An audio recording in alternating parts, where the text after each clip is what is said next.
Hi guys, welcome back to our channel. कैसे हैं आप सभी लोग। अमेरिका आने के बाद ना सबको लगता है कि लाइफ सेट हो गई है, ग्रीन कार्ड मिल गया मतलब टेंशन ही खत्म। लेकिन 2026 में जो नए इमिग्रेशन के रूल्स आए हुए हैं ना, वो डायरेक्टली आपका जो स्टेटस है ना, वो वाकई में रिस्क में डाल सकता है। इस वीडियो में ना मैं आप लोगों को 5 सबसे बड़े चेंजेस बताऊंगा जो हर ग्रीन कार्ड होल्डर का जानना जरूरी है, और वो लोग भी जो लोग ग्रीन कार्ड के लिए अप्लाई कर रहे हैं। लेकिन उससे पहले एक बात ये भी जानना जरूरी है कि जब हम लोग यूएसए में सेटल हो जाते हैं ना, तो सब चीज बदल जाती है, लेकिन एक चीज वैसी की वैसी ही रहती है, और वो है अमेरिका से इंडिया पैसे भेजना। फैमिली सपोर्ट हो, फैमिली इमरजेंसीज हो, या कोई इन्वेस्टमेंट करना हो, तो पैसे इंडिया हर एक एनआरआई भेजता है। बहुत से लोग है ना अननोइंगली काफी सारे अपने जो पैसे होते हैं ना, वो लूज कर देते हैं सिर्फ एक्सचेंज रेट में। अब वैसे कई सारे ऐप्स है जो लोग है ना अलग अलग तरीके से यूज करके, अलग अलग उनको डील मिलती है, वो लोग उसका यूज करके, लेकिन उनको पता नहीं होता है कि उसमें कई सारे हिडन चार्जेस होते हैं। मैं भी जब से अमेरिका है ना, मैंने कई सारे ऐप्स है ना ट्राई कर चुका हूं और यूज कर चुका हूं, लेकिन मेरी जो गलतियां थी, मेरा जो स्ट्रेस था ना अमेरिका से इंडिया पैसे भेजने का, वो शायद से अब खत्म हुआ है। क्योंकि मैं ना रिसेंटली एस्पोरा यूज करने लगा हूं, जो एक मनी ट्रांसफर ऐप है, जो है ना मुझे वाकई में बहुत सॉलिड लगा है। और उसकी सबसे खास बात पता है क्या है? जो भी रेट आप लोगों को गूगल पर दिखता है ना, सेम एक्सचेंज रेट आप लोगों को मिलता है एस्पोरा ऐप के थ्रू, बिना किसी हिडन चार्जेस के। और ये सबसे बड़ी बात, बिकॉज कंपनीज आपको फायदे दिखाती है, लेकिन उसके पीछे हिडन चार्जेस रहते ना,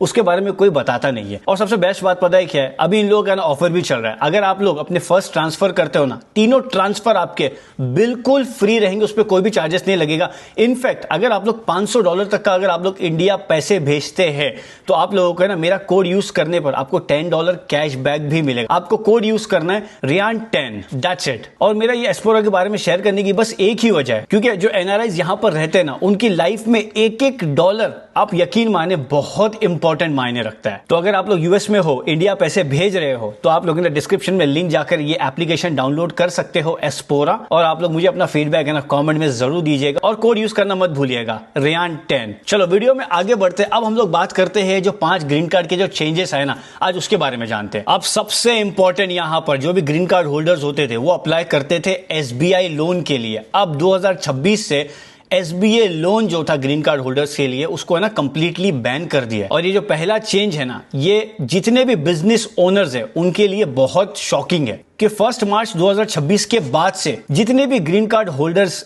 एसबीआई लोन के लिए अप्लाई करते थे ना, वो लोग अब इस लोन के लिए एलिजिबल नहीं है। और इसमें भले ही अगर आपका बिजनेस में थोड़ी सी भी ओनरशिप अगर हो, तो इसको सिंपल लैंग्वेज में समझते हैं, आप इन अमेरिका में बिजनेस स्टार्ट करना चाहते हो, या आपका ऑलरेडी एक बिजनेस है और आपको गवर्नमेंट से लोन चाहिए, तो फिर आप लोन के लिए अप्लाई नहीं कर सकते। और वैसे बता दूं, ये जो एसबीआई लोन है ना, ये अमेरिका में सबसे आसान और सबसे अफोर्डेबल फंडिंग होती थी गवर्नमेंट की तरफ से। अब अगर ये नहीं मिलेगा, तो फिर आपके जो बिजनेस की जो ग्रोथ है काफी स्लो हो सकती है, और कई सारे लोगों के बिजनेस बंद भी हो सकते हैं अगर वो कंप्लीटली इसके ऊपर डिपेंड थे। तो यहां पर मेरी एडवाइस तो बस यही रहेगी कि अगर आप लोग अपने बिजनेस को लेकर सीरियस हो, और अगर आपके ग्रीन कार्ड मिलने के बाद 3 साल 5 साल कंप्लीट हो गए हैं, अगर आप सिटीजनशिप के लिए अप्लाई करने के लिए एलिजिबल हो रहे हो, तो जितना जल्दी आप लोग अप्लाई कर लो, उतना आपके लिए बेटर है आगे रास्ता। अब समझते हैं एक और इंपॉर्टेंट दूसरा चेंज क्या है। और ये दूसरा चेंज है ना, ये सबसे डेंजरस चेंज है अब तक के, जब से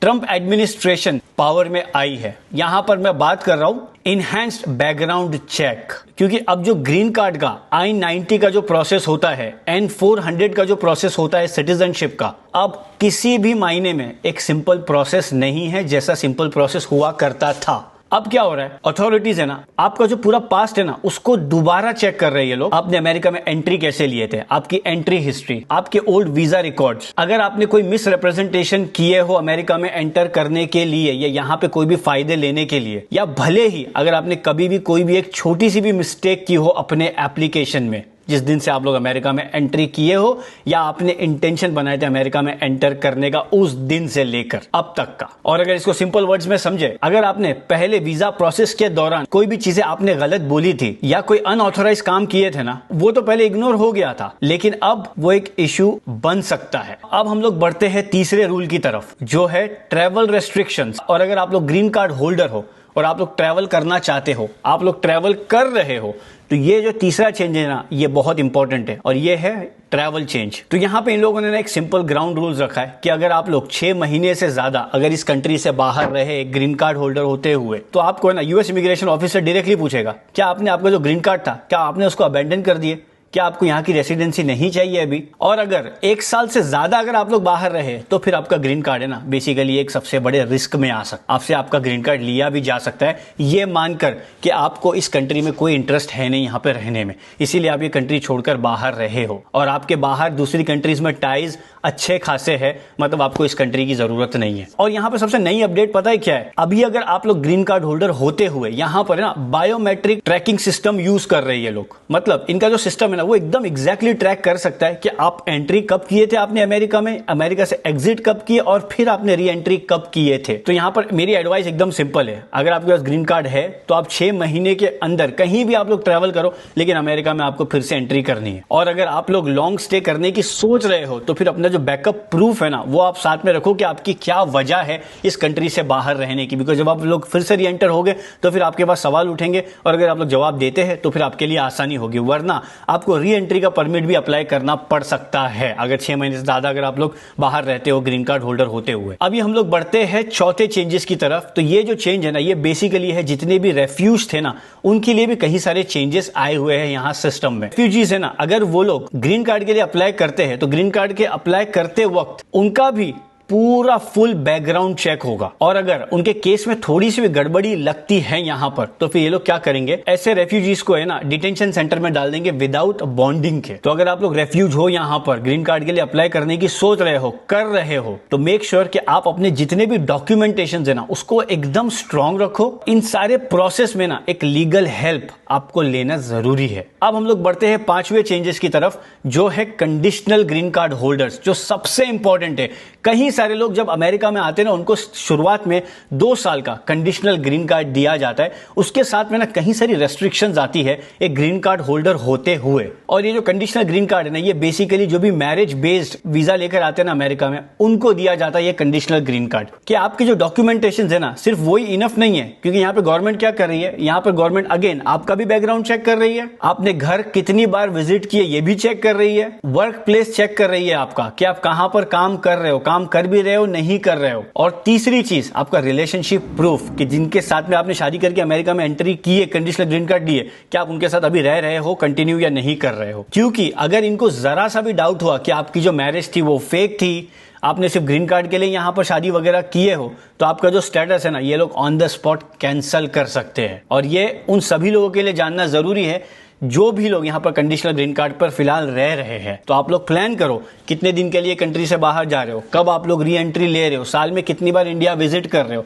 कितनी बार इंडिया से आ रहे हो, कहां पे काम कर रहे हो। मेक श्योर आपकी हर एक चीज है ना एकदम क्लियर रहे। और बस अगर आप लोगों का केस अगर जेन्युइन है तो फिर आपको कोई भी टेंशन लेने की जरूरत नहीं है। नॉर्मल ट्रैवल करो, जहां आना है जाओ आओ, पर 6 महीने के अंदर कंट्री में री एंट्री ले लो, लेकिन मेक श्योर कि आपके जो प्रूफ है वो स्ट्रांग होने चाहिए। और अगर इस वीडियो को अगर मैं आपको सिंपल लैंग्वेज में इसे समझाऊं तो 2026 के बाद से ना यहाँ का जो इमिग्रेशन सिस्टम है ना ये बहुत ज्यादा स्ट्रिक्ट हो गया। इनफैक्ट उन लोगों के लिए जिनके पास ग्रीन कार्ड है आपकी हर एक चीज यहाँ पर है ना ट्रैक भी कर रही है लोग, और जितनी भी आपकी ओल्ड मिस्टेक्स आपने की है ना उसको भी ये लोग सामने लेकर आ रहे हैं। इसीलिए कोई भी अगर आप लोग स्टेप ले रहे हो तो गैस वाला काम मत करो। मेक श्योर कि आप लोग प्रॉपर चेकिंग करके अपना काम करो। जल्दबाजी में कोई भी डिसीजन लेकर कोई भी चीज अप्लाई करने की मत सोचो और एक सिंपल सा एक स्मार्ट डिसीजन लो थोड़ा वक्त लेकर। और वैसे देखा जाए ये कंट्री वाकई में अच्छी है, यहाँ पर रहना इतना भी मुश्किल नहीं है, इतनी भी डिफिकल्टीज नहीं है। अगर आपकी हर एक चीज क्लियर है तो फिर आपके लिए चीजें आसान भी होती है, लेकिन केयरलेसनेस में रहना ये थोड़ा डेंजरस हो सकता है। इसीलिए आपको ये सारी इंफॉर्मेशन आप तक पहुंचनी चाहिए। इस तरीके की वीडियोस वगैरह बनाकर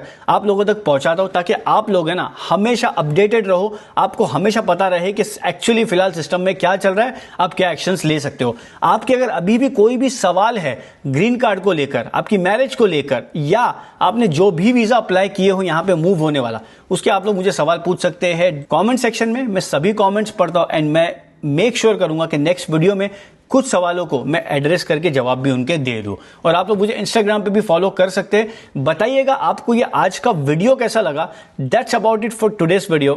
thank you again for watching this video. मैं आप लोगों को बहुत जल्दी मिलता हूं एक नेक्स्ट वीडियो में। थैंक यू यारो।